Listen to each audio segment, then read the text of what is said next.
Et allô tout le monde. Le son est peut-être un petit peu fort, j'ai baissé. On se retrouve pour la suite. Je sais plus du tout à quel épisode on est. J'ai pas tourné depuis un moment. Je mets en petite musique derrière et pas en truc qui arrache les oreilles. Plus à ce niveau-là. Donc c'est parti, continuons. Donc oui, Soul of Yokai. On va y arriver. Tout à fait. Des pubs. Mon visage perd toute couleur à mesure que mon espoir s'amenuise. Comment ça? L'amour n'existe pas? Yukio me regarde avec tristesse. Toutes ces filles, elles sont attirées par mon apparence, par mon visage, ma famille, mes vêtements. Elles m'adorent parce que je suis beau. À part l'apparence, rien d'autre n'a pas d'importance. Leur amour, il n'est pas réel. Comme tout dans mon monde, tout est faux. Je suppose que je m'y suis juste habituée. Faut que je change de micro. Yukio soupire. Son sourire et son énergie habituelle ont disparu. Il a l'air épuisé et misérable. Je connais très bien ce sentiment. Je ne peux pas m'empêcher de me souvenir de ma relation passée. Yukio?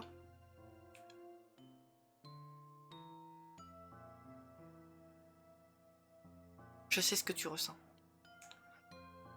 J'en sais beaucoup à ce sujet. Mon ex était le même. Il m'a dit qu'il m'aimait parce que j'étais jolie. Puis m'a mis de côté pour une fille plus belle. Yukio me regarde avec tristesse. C'est vrai? Oui. Ça fait mal d'être regardé comme une chose. Les gens ne sont pas des jouets. Nous avons des personnalités, des sentiments et des émotions. Cela fait mal d'être utilisé puis jeté. Yukio a du mal à me sourire. Tu sais vraiment ce que je ressens. Merci, Salanas. Je le pensais avant. Mais c'est vraiment vrai. Les filles yokai et les filles humaines sont différentes. Différentes? Que veux-tu dire? Yukio a l'air pensive. Les filles yokai sont contrôlées par le désir et l'instinct. Elles se battent pour les beaux garçons yokai. Mais elles pensent que nos personnalités sont insignifiantes. Mais tu es différente. Tu agis comme si j'étais plus qu'un beau visage. Parce que tu l'es. Mais Yukio, je doute que toutes les filles yokai soient comme ça. Il y a aussi des humaines superficielles et égoïstes. Yukio a l'air de douter. Ça fait encore un peu mal, mais je pense que je suis prête à m'ouvrir sur ma rupture. C'est d'ailleurs la raison pour laquelle je suis venue ici. Quelqu'un m'a brisé le cœur, gravement. Ça m'a fait tellement mal, je ne savais pas quoi faire. Alors j'ai entrepris un voyage pour aller de l'avant. Les yeux de Yuko s'élargissent. Oh. Tu as dit des choses avant que mon... Tu as dit des choses avant qui m'ont fait me demander, mais je ne voulais pas être indiscret. Et je suis choquée. Je ne sais pas à quoi pense ton ex. Comment un homme pourrait-il laisser une si belle femme? On repart sur belle. Justement, c'est le problème. Yukio, ce n'est pas une question de beauté. Comme toi, je ne veux pas être jugée par mon apparence. Yukio y réfléchit lentement. Il hoche la tête. Tu as raison. Mais quand il s'agit de toi, il ne s'agit jamais que de ton apparence. Tu as toujours été spécial pour moi. Je fais une pause. Yukio, comment peux-tu dire toujours? Yukio sourit, mais son expression est sérieuse. Parce que je te connais depuis longtemps. Donc je sais que tu n'es pas seulement belle à l'extérieur. Ton cœur aussi est beau. Depuis longtemps. Mais mes premiers souvenirs de Yukio datent de cette nuit-là, à Kyoto. Tu me taquines? Non, pas du tout. Nous nous sommes rencontrés il y a très très longtemps. Quand tu étais enfant. Je creuse profondément dans mes souvenirs.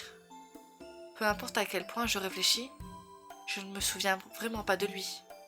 En voyant le regard sur mon visage, Yukio rit doucement. Ne t'inquiète pas. Si tu choisis de rester dans ce monde un peu plus, tu t'en souviendras tôt ou tard. Je ne sais toujours pas s'il plaisante. Je hoche la tête. Je suppose que je finirai par le savoir. Si tu me taquines ou pas, je plisse les yeux. Il rit une fois de plus.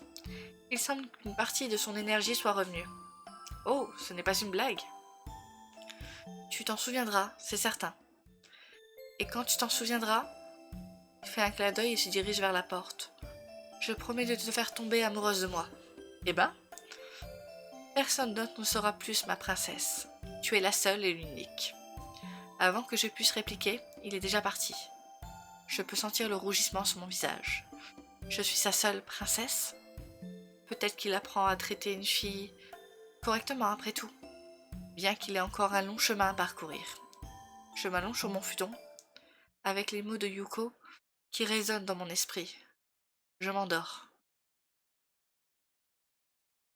Je me réveille au son du gazouillis des oiseaux. Un autre jour, une autre aventure.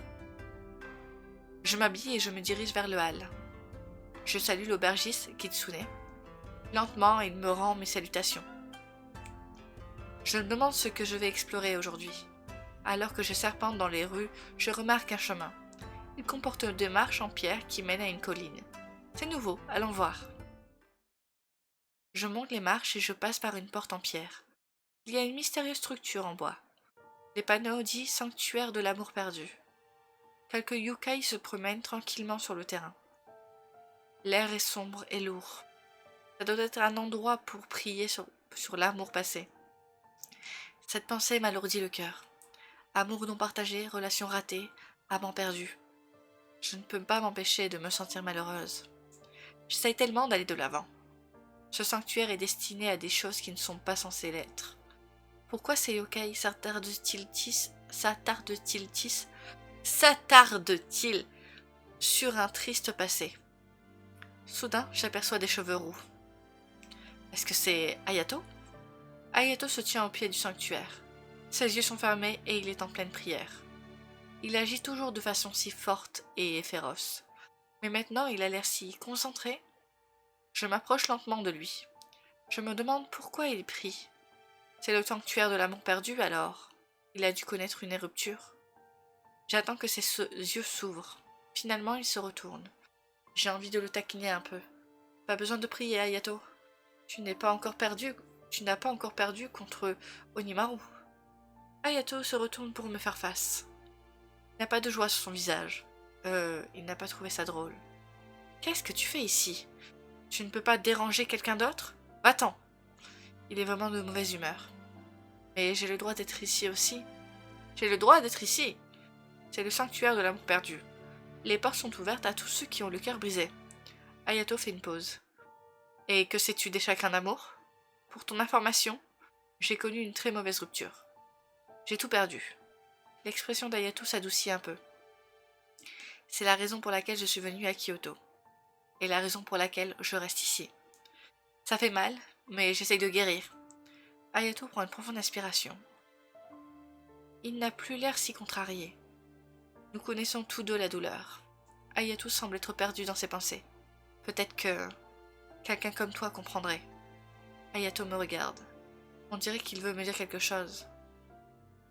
24 ? Oh, j'en ai 53. Demandez à Hayato de parler de sa perte. As-tu connu une rupture aussi? Hayato s'arrête un instant. Le sanctuaire est calme autour de nous. L'air semble épais et lourd. Non, ce n'est pas une rupture. Il soupire. Une rupture aurait été préférable. Hayato grogne. Quelqu'un m'a été enlevé. Enlevé, tu veux dire? Cette personne t'a quitté pour quelqu'un d'autre? Je pense à mon ex. Ça m'a fait tellement mal quand il m'a abandonné. Je sais ce que c'est d'être laissé pour compte. Je suis sur le point d'offrir mes condoléances quand Hayato grogne. Ce maudit Onimaru. Lui et sa misérable famille. Toutes ses richesses et ce pouvoir, ils m'ont pourri jusqu'à la moelle. Quoi, Onimaru?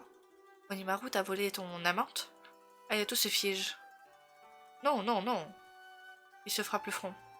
Bon sang, je dois vraiment te faire un dessin? Il a l'air vraiment énervé. Il ouvre la bouche puis la ferme. La passion semblait s'écouler de lui. Ce n'était pas mon amante. C'était une amie d'enfance. Nous étions très proches. Comme moi, elle était... fait des gestes vaguement... Tu sais, je chuchote en retour. Une agneau? Ayato jette un coup d'œil. Les seuls autres visiteurs sont hors de portée. Ayato me fait rapidement un signe de tête. Mais contrairement à moi, elle était surtout humaine. Elle n'avait qu'un peu de sang, Oni. Et Onimaru, il...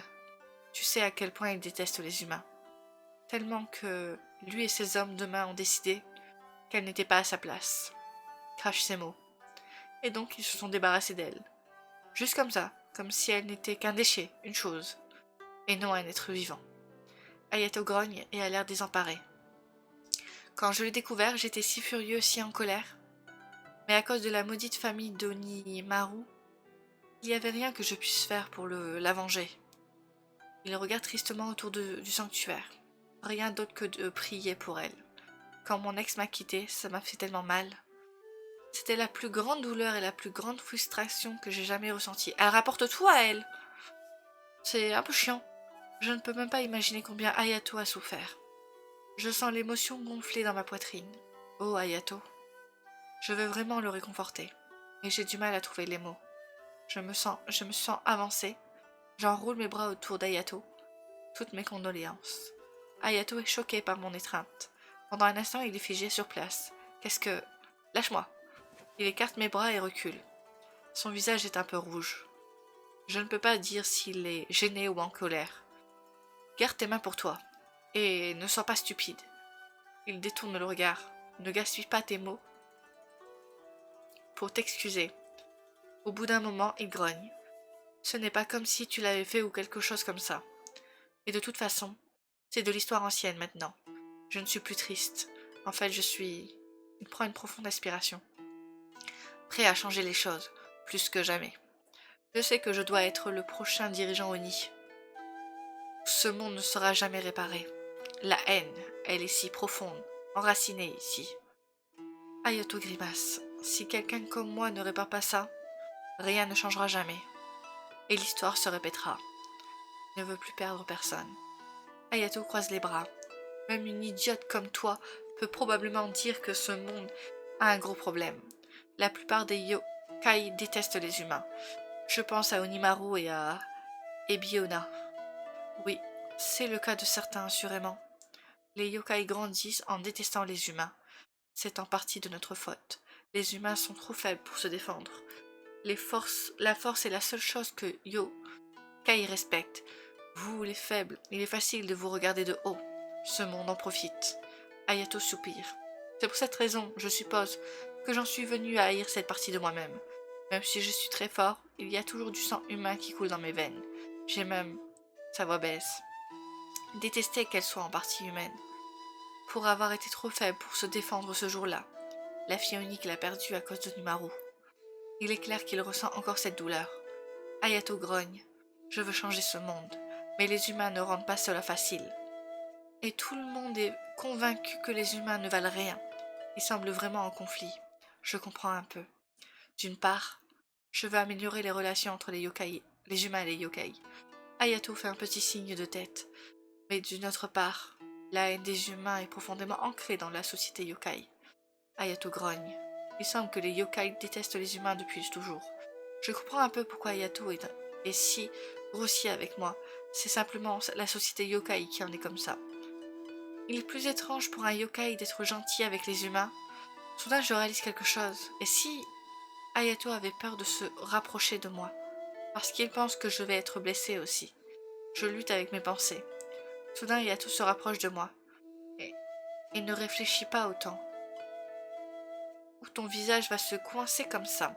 Il décroise ses bras. Tu sais, il me regarde et semble réfléchir avant de pencher plus près de son visage. Une part de moi déteste encore mon sang humain. Mais parfois je te regarde et je pense que peut-être que les humains ne sont pas tous horribles. Je suis choquée, venant de Ayato. C'était en fait assez mignon. Je sens un léger rougissement sur mon visage à cause de ses paroles, alors que mes yeux scrutent ses beaux traits. De si près, ses traits d'Oni sont si captivants. Les mots d'Ayato le rattrapent, et il est clair que tu es ici depuis trop longtemps. Tu commences à ressembler à une Oni. Super, il m'a surpris en train de devenir rouge.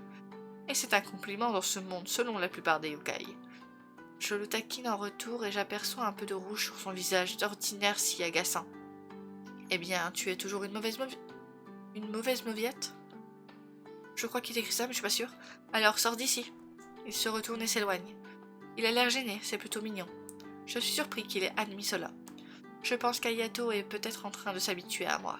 Je regarde Ayato s'éloigner et je sens un sourire se dessiner sur mon visage. Soudain, des yokai courent vers lui. Ils ont l'air excités. Ayato commence à discuter avec eux. Je me demande de quoi ils parlent.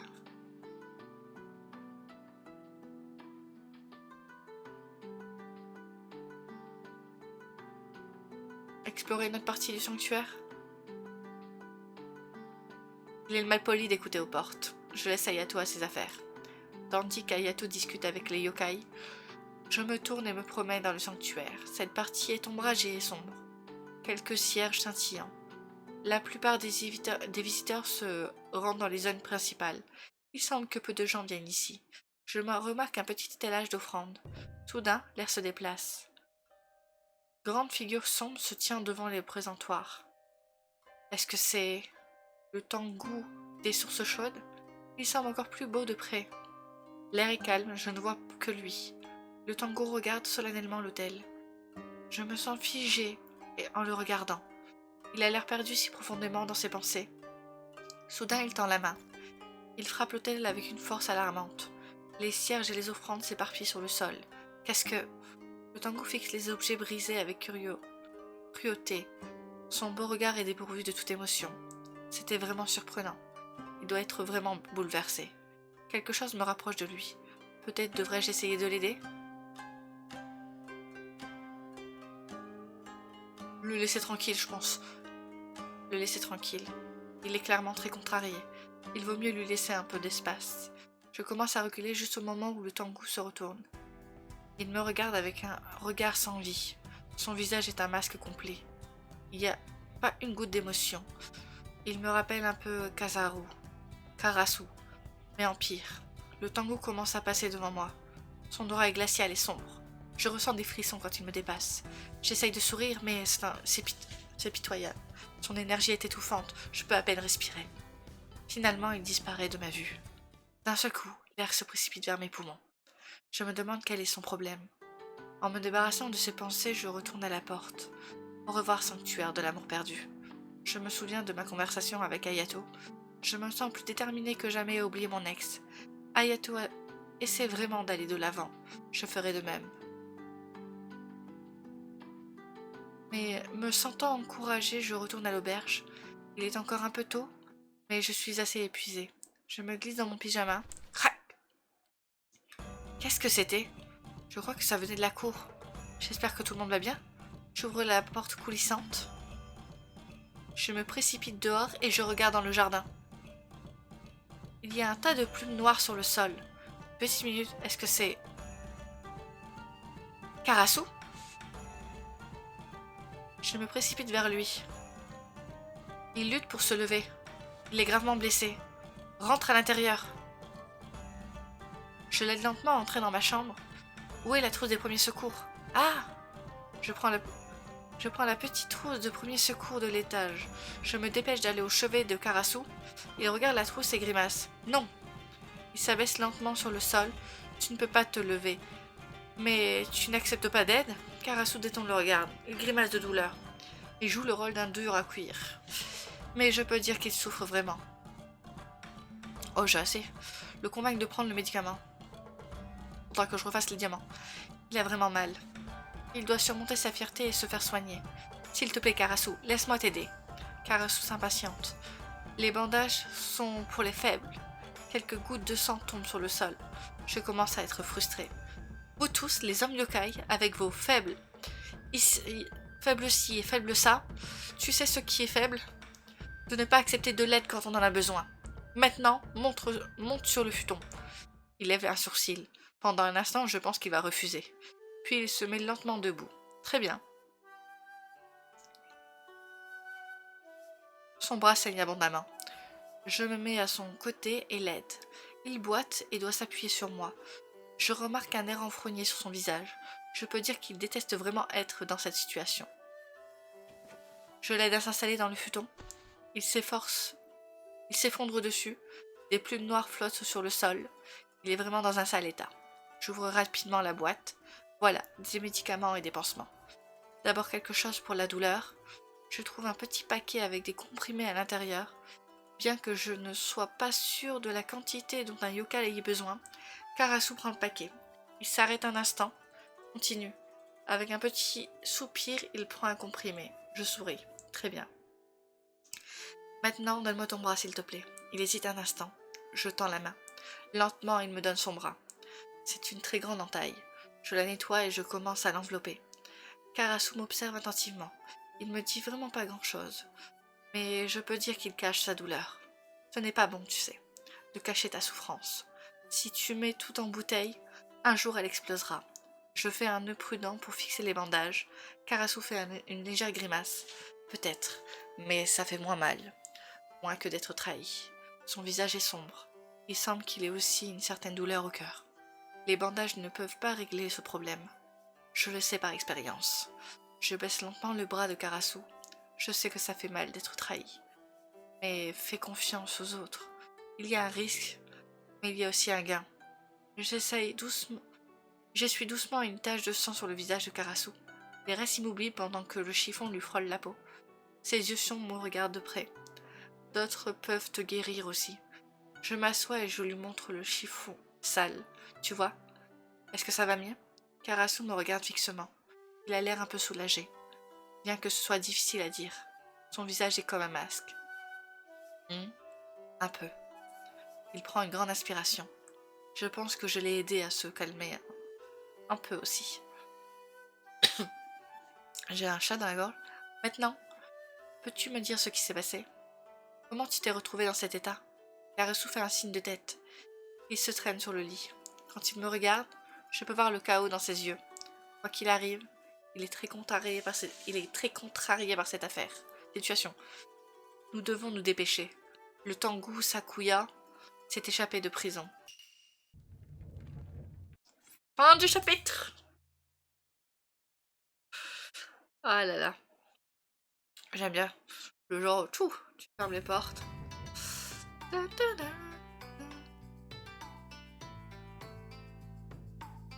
Et du coup, par contre, il me reste 6 machins. Chichike, donc ça va.